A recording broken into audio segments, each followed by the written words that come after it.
Good morning, everyone. I just saw this little post. Three guys singing in the kitchen.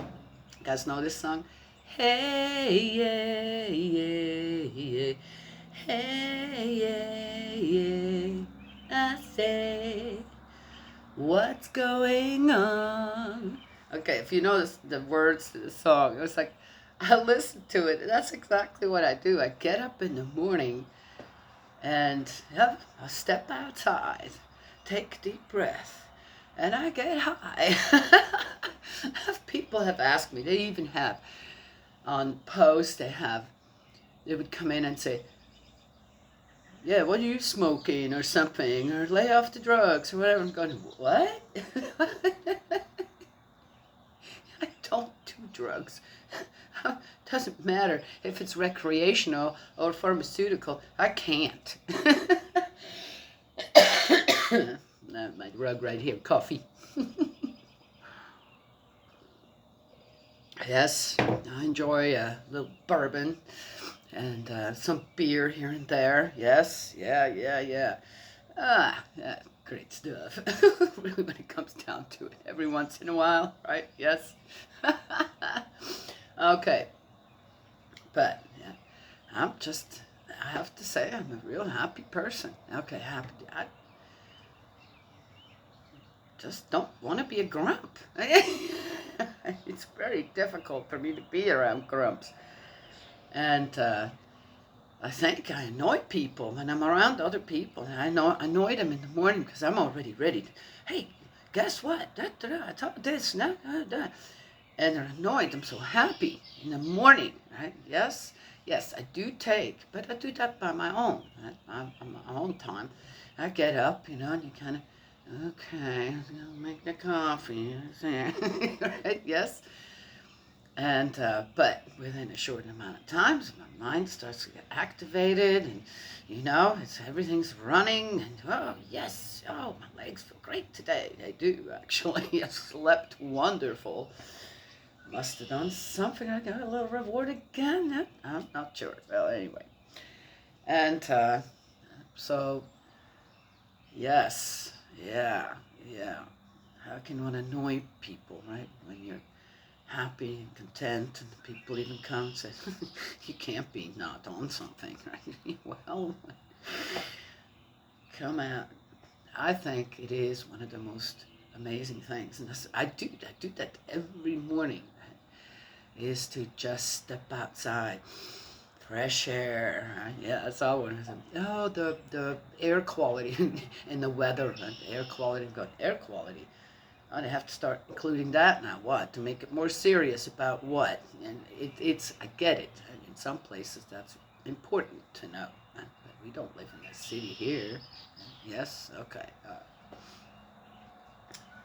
Anywho, so, and here comes this song. I'm going, yeah, that's exactly me. That song describes me to a T. That's exactly what I do. And yeah, hey, what's going on? Yeah, and I do. And when I'm around people, say, how did you sleep last night? This, that. And, oh, well, oh, well, okay, all right. But to me, even if I don't sleep all that well, it takes a short amount of time for me to just, whoop, be, right? Yes. All right. I got that out of my, I could, what a beautiful little song. Yeah. What's going on? What's going on, people?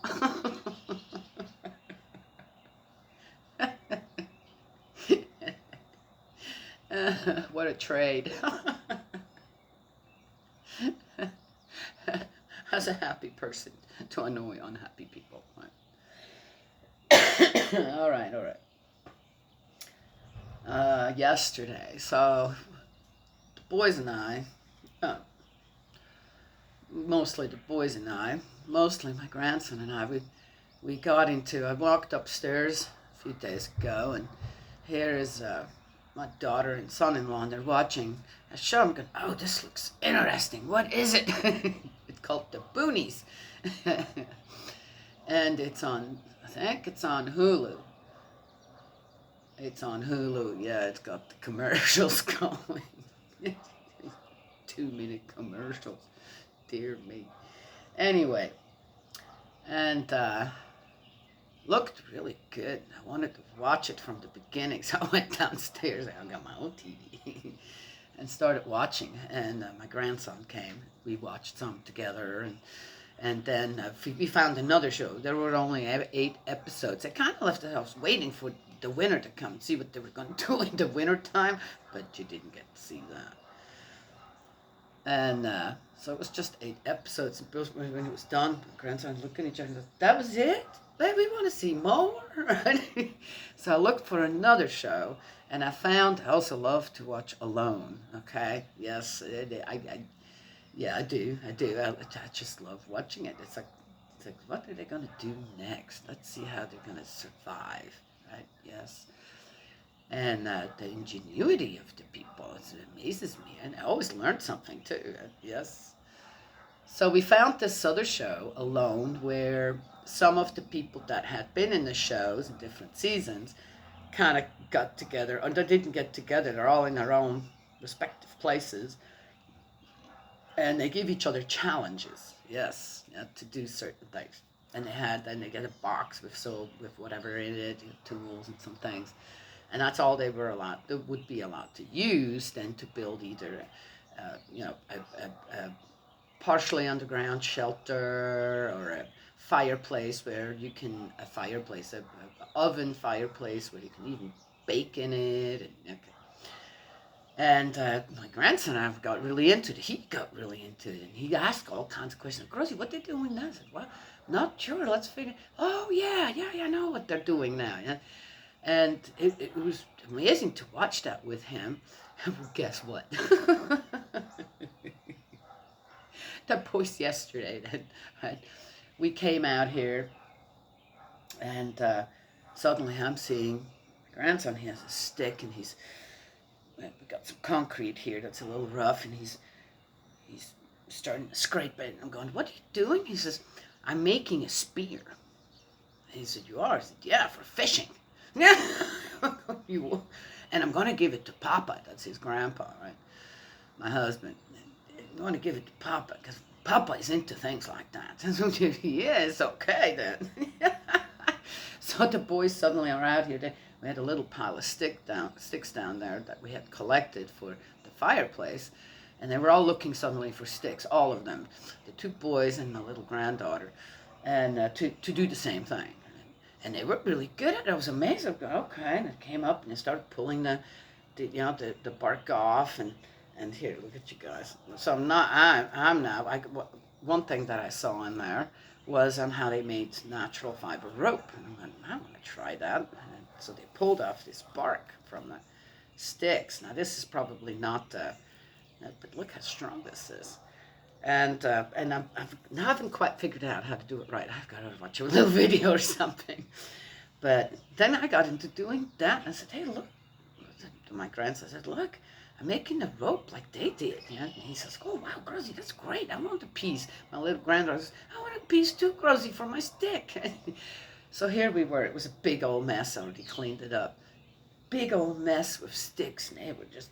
Then there's a Grozy got a knob here. I need to get that off, and I have this little saw, and they were sawing, and then they were scraping, and they were. It was great. It was just watching it, looking at it.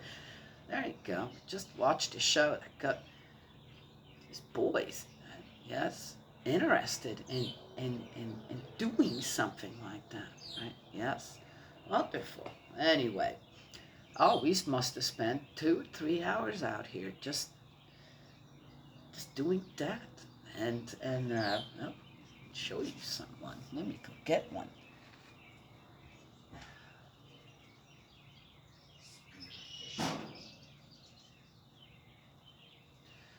Took them quite a while, but they kind of got the concept just on their own. See, like this.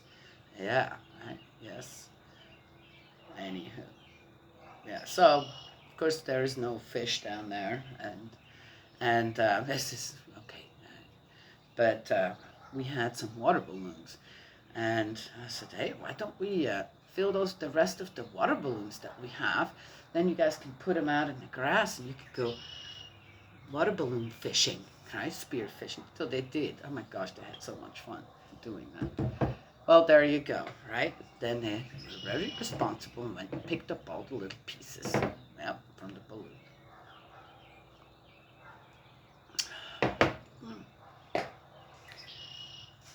There you go. Now it's another day. We got 2 people here in the family going on vacation, a little trip together. And, yep, it's my oldest granddaughter's getting ready for another trip with her dad. It just, everybody got so much to do. People say, could you just, well, I'm going to be here. Whatever you guys need, I'll be here. Yes. Oh, I wouldn't, that's way too busy for me. I like to just be stationary somewhere and stay. Done. Yes. Oh, it's just great.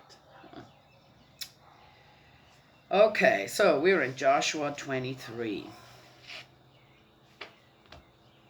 Let's see what we got today. Let's have some happy time here. Be nice. Last discourse of Joshua. Joshua sums up his work. What a life.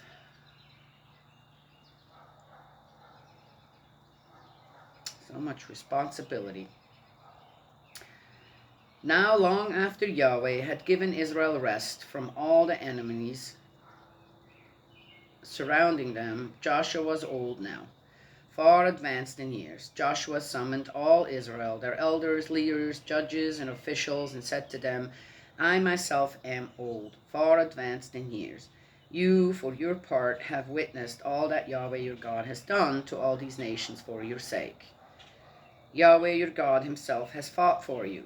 Look, these nations still remaining, and all the nations which I have exterminated from the Jordan all the way to the great sea in the west, I have allotted to you as the heritage for your tribes.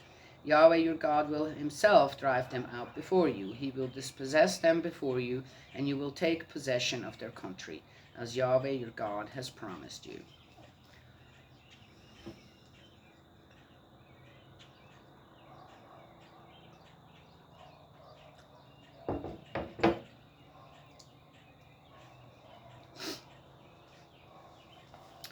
Rules of conduct when living among foreigners.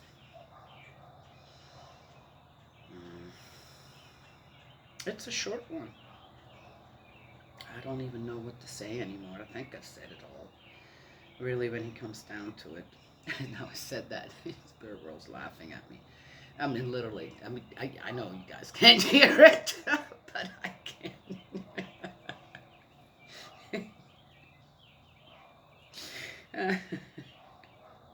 I can almost hear them talk too. Almost. Okay, if I were to pay more attention right now, I could tell you, okay, the sentences are going, I mean, they're there on what they're actually saying. I'm going, hey, easy there. But it's interesting to me on how it comes across to me. Right? I'm never offended.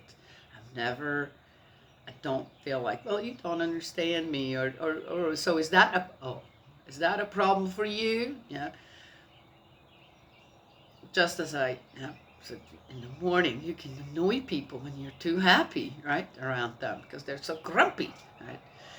And interesting how I mentioned that. Now I'm saying, but I don't. Spirit world doesn't come across to me, good spirit world, like that, and I don't come across to them like that. The give and take is so harmonious and beautiful.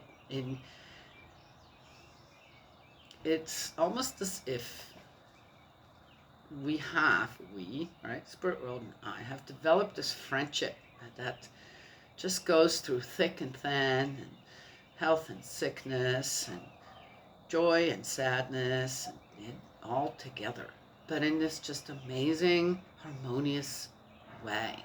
Yes? difficult to describe. Yeah. Rules of conduct when living among foreigners. So be very firm about keeping and doing everything written in the book of the law of Moses, not swerving from that either to right or to left. Never mix with the peoples who are still left beside you. Do not utter the names of their gods. Do not swear by them. Do not serve them, and do not bow down to them. On the contrary, you must be loyal to Yahweh your God, as you have been till now. Yahweh has dispossessed great and powerful nations before you, and no one so far has been able to resist you. One man of you was able to rout 1,000 of them, since Yahweh your God was himself fighting for you, as he had promised you. Be very careful as you value your life to love Yahweh your God. But should you in any way relapse, if you make friends with the remnant of these nations still living beside you, if you intermarry with them, if you mix with them, and they with you, then know for certain that Yahweh your God will stop dispossessing these nations before you, and for you there will be a snare, a pitfall, thorns in your sides, and thistles in your eyes, until you vanish from this fine country given you by Yahweh your God. I've already said everything to this. It's like they're already.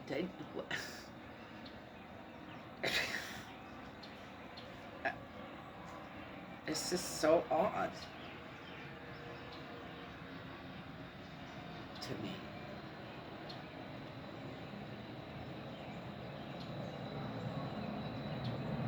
Today, you see, I am going the way of all the earth. Acknowledge with all your heart and soul that of all the promises made to you by Yahweh your God, not one has failed. All have been fulfilled, not one has failed. As every promise made to you by Yahweh your God has been fulfilled for you, by the same token, Yahweh will fulfill all his threats against you, even to exterminating you from this fine country given you by Yahweh your God. For if you violate the covenant which Yahweh your God has imposed on you, if you go and serve other gods and bow down to them, then Yahweh's anger will be roused against you, and you will quickly vanish from the fine country which he has given you.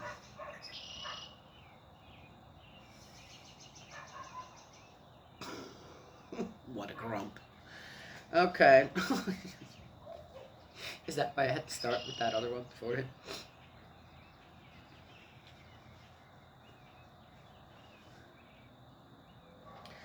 I thought about, I think I've talked enough about what we just read again, but you're already mixed up. You're already taken women from many other different places, including women, Egyptian women. Yes? All right. How does that compute with Joseph and his Egyptian wife? Okay, I'm just saying. His sons are among the Israelites. All right, and then the next generations.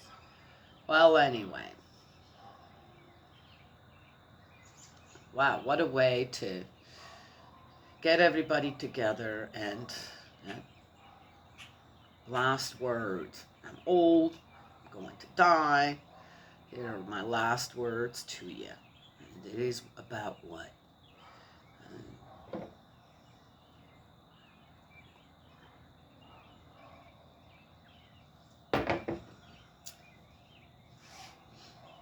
I thought about my last days.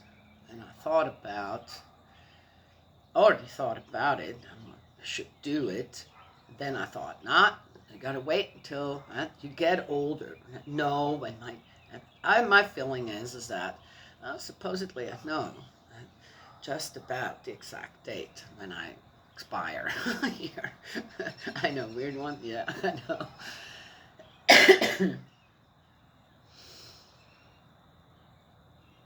And I thought, I need to wait because there might be more spiritual growth happening, more knowledge. And then what could I leave? What words could I leave behind for my children and my grandchildren? Yes? Yeah. And for them to, okay, yes, Oh.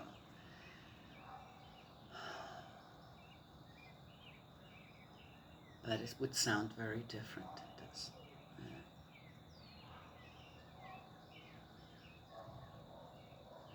Yeah. Last words. What if, right?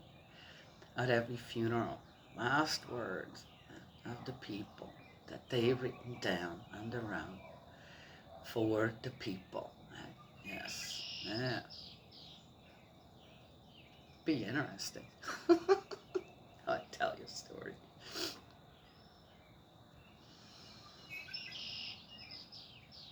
I knew, and a brother and a sister, and the brother recently passed away. The sister passed away a number of years ago. She had cancer. I got to know her because we used to get hay there from her husband in the field. It was very cheap at that time. It was $2 a bale. Oh, they were heavy bales too. Hi, honey. I see Coda peed. Yeah, and I need to turn over that bucket. It stinks. I need fresh water. I'm getting ready to leave. I gotta go actually find my computer bag thing. Okay. So are the two already awake? Ben is. Abby was, and then she went back to sleep. Okay. Hi, baby. And so she got cancer, and it got to then she was on chemo and all that kind of jazz. And they had to stop chemo because her liver count was so bad. It was so bad, and they said we have to stop. So while we were there, I guess I talked to her and I said, "Oh, I got something for you that will help you. Just you do, yeah." So she says, "I'll try anything." Right? She was not that old. She was younger than I am now, and so I did. And her liver count went way up. I mean, went normalized completely. And the doctors were surprised. They said, "What did I do?" Yeah. It's a little complicated, one would say, and so it doesn't really make any difference if I tell you what it is or not. And they were amazed, and they said, "Yeah, we can start again," and they did, and 6 months later, she passed away. Anyway, I always felt that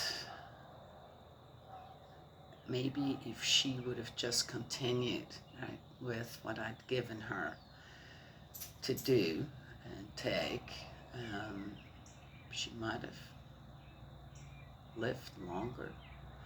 I don't know. But I always had this uneasy feeling that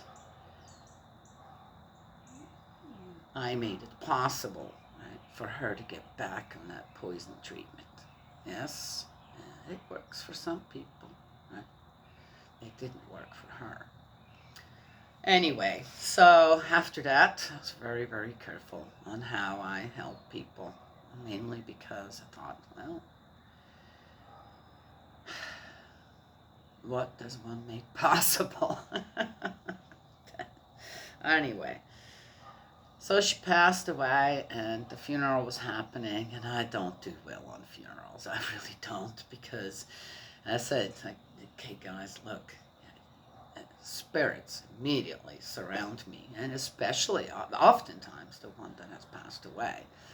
And, all right, you know what? There's the reason I'm telling the story, right? Why didn't you leave something behind to tell the people? Now you're here, and you want me to go to this one, to that, and tell them what? Things you should have done before you passed away, right? So, unless it's really, really important, I don't go to funerals. I just pray for them at home. So I was driving in the car, I went somewhere, and suddenly I realized she was sitting right next to me. The funeral was going on, she's sitting in my car. I go, hey, what are you doing here? I said, aren't you at your funeral? She says, no, don't want to be there. I have something, there you go. So I'm not at the funeral, so she comes looking for me. No, I know that sounds all so weird, but that's just my life, okay? She says, I need you to talk to my brother. My brother's having a really, really hard time, and I'm very worried about him. I said, oh, okay. Well, what do you want me to tell him? So I'm not going to disclose everything here. It was a kind of a private conversation. And I said, okay, I can do that. And then, I don't know how long the exchange was, 5 minutes or something. All right, I could do that. And I said, go on back to where you belong, kind of jokingly and humorously. We had this little thing going. All right, so then I'm thinking, how am I going to? This is just one of those things. Oh, no. People already think I'm a nut because of the way I like to live and do things, and I don't know what, and here now I have to, and it's not like it was the first time I've ever done that, but it's every time. It's like, okay, well, I didn't know how to, and also, again, this is a difficult time, and someone has passed through a difficult time in another person's life, and here you come, right? I come. Hey, by the way, and it doesn't, I often felt it was more of an intrusion, but if I didn't do it, guess what? Yeah. Unless I don't like to tell, okay, there you go, I don't like to tell spirits off either, right? Yes? Okay. So I thought, so I prayed, and I said, alrighty guys, spirit world, my guides, my angels, let's find an opening for this somewhere, right? Yes? And the opening came through the wife, who I was very good friends with as well. And she just mentioned, it was maybe a week later or something, that the brother was having a really, really hard time, and she was worried about it. I said, okay, all right, listen, this is what I got for you from the sister on the day of the funeral. And I told her, and she's like, oh my gosh, that's exactly what he needs. Oh my God, thank you. Okay, I mean, thank you. I said, well, will you tell him? She said, yes, I will. The wife would tell the husband, and she did. The next time I saw him, he gave me a hug, says, you don't even know how much this means to me. And yes, all right, there you go. All went well.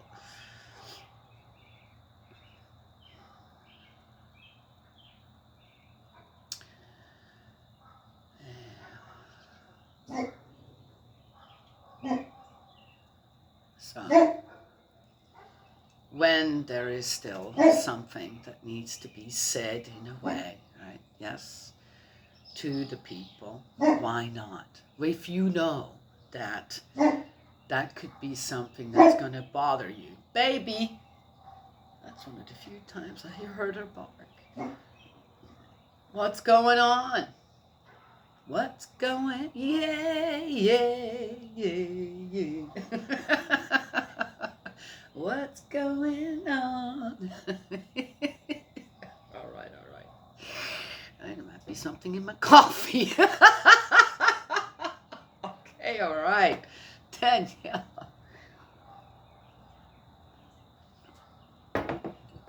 Write it down. Then at the funeral, have someone read what you still have to say. Then I'm not needed. Okay. That's another thing for me too. Though I have been through grief of the loss of someone to spirit world. Okay. Death isn't something I fear or am worried about, nor am I worried about it for others. Abuse is what really bothers me and pains me. Abuse of others, but I can't do anything. Ugh. But, so yeah, it is what it is. And I guess due to the fact that I have all this give and take with Spirit World 24/7, just about.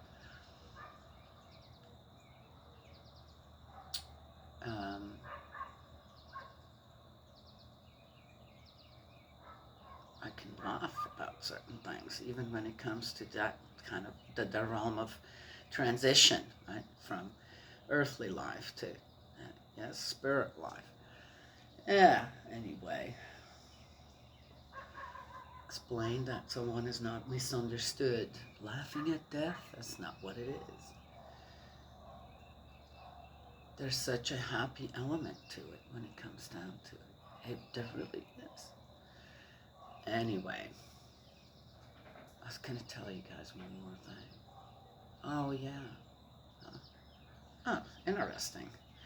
Bobby Osborne, well, passed away, 91 years old. He was a resident, or grew up, in the county that I live in Kentucky. Usually live in, I'm here right now, my daughter. And we have a music school there in Hayden, Leslie County. There's a bluegrass music school. It's a wonderful little school. If people are interested on learning more about music, it's a beautiful, it's a wonderful little school, and many great talents there. And Bobby Osborne taught there as well until just recently, and even had amazing. I cut out from our little local newspaper the article on where they just recently, couple of months ago, or not even, they had their last little concert there for the year, where my husband was in it as well. Yep. And Bobby was there as well. So a couple of months, or not even 6 weeks, 7 weeks ago, he was on stage. Now he's passed on to Spirit World. Yeah. Now he's reunited with his brother. Now they're probably doing what in Spirit World? Yeah. Singing Rock It Up. Okay. Reunited.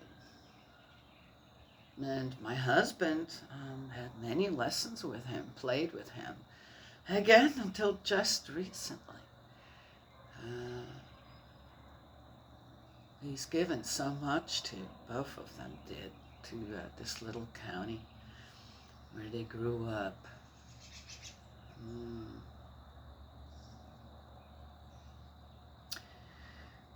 Yep. So there it is. 91 years old, that's a good age. Huh? Still active, right? Doing what he loved doing best. Still teaching at 91. Amazing. Yeah, so, no doubt, my little county is mourning right now. Yes, the loss of one of our own. Also, we have, it's coming up in August, I guess, the Osborne Brothers Festival. Not sure, I guess they'll have it this year.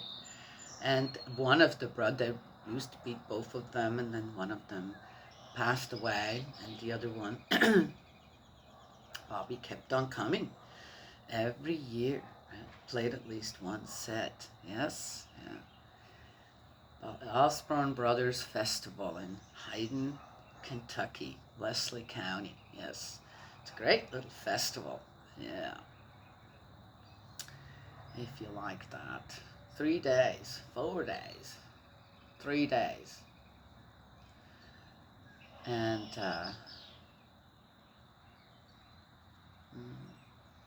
wow. Changes. Changes. Yeah.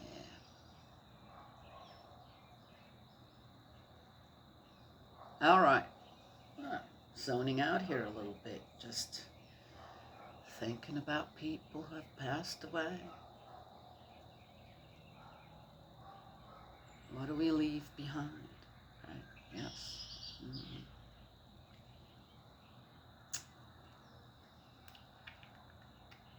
All right, that's it. I'm done. Done for today. Let's see. Oh, 36 minutes. That was a short one. Talking about the end of Joshua's life and what he reminded the Israelites of. Yes? Well, he did what he felt he needed to do, right? I probably would have done that a little differently at that time. I don't know. Maybe I would have been just as, right? Grumpy. Fear God.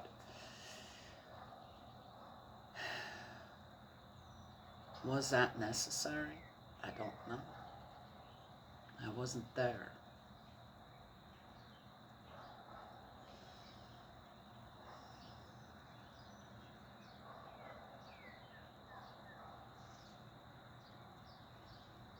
Just in that little passage, though, when one thinks about it, what Joshua just told all the, I guess, important people there. Right on. Daniela.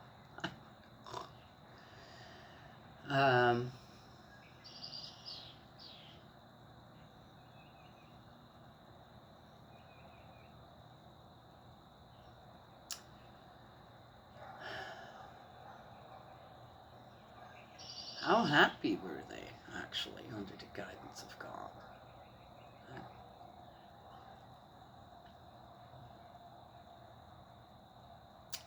I don't know.